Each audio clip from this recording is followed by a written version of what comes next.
Баршаңызға сәлем. Біздер бүгін осындай өте дәмді, жеңіл әсіп дайындаймыз. Мен каналыма тіркеліп, лайк басып, комментарий қалдыруды ұмытпаңыздар. Ең алдымен сиырдың, қойдың, малдың ішкі құрылысын аламыз. Бүйрек, өкпе, жүрек деген сияқты майымен қосып, ет тартқыштан тартып аламыз. Менде осындай бір табақ шықты. Бұл ішкі құрылыстар барлығы. Енді сиырдың аш жегіне саламыз осыны. Оған дейін осындай вегетта приправасын, қара бұрыш, тұз және чеснок. Одан кейін күрішімізді жуып, ситадан суын сорғытып қоямыз.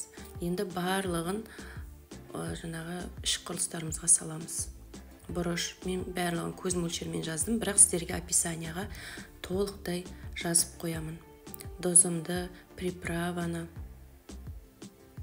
және күрішімізді салып, жақсылап араластырамыз. Бір араластырғанда 5 минут, даже 10 минут араластырсаңыздар да болады. Яғни бүйтіп араластыру бізге піскен кезде шашылып кетпеу керек, сол үшін ұзақ араластырамыз. Чесногымызды теркіден өткізіп салып, осылай араластырып шығамыз.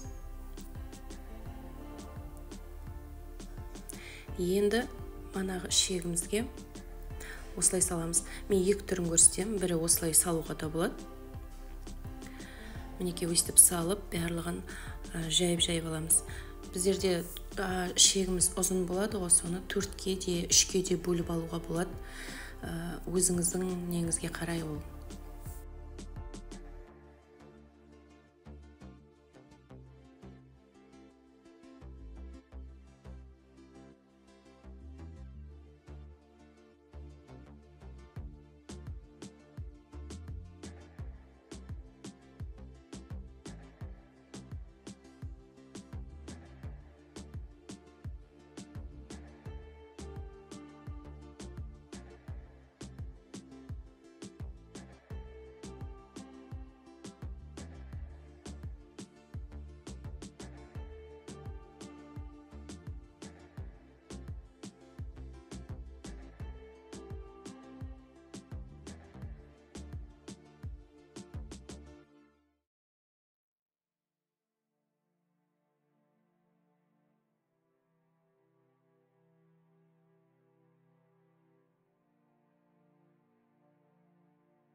Мінекей осымен әсіміз дайын болды.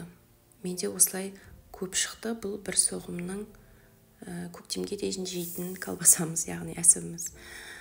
Суды салқындай құйып, әсімізді салып, зубочисткамен тесіп жібереміз қайнамай тұрғанда. Және баяу отта қайнатамыз. 1,5 сағаттай. Мінекей біздің өте дәмді әсіміз дайын. Міндетті түрде жасаңыздар және маған комментарияға бөлісіңіздер.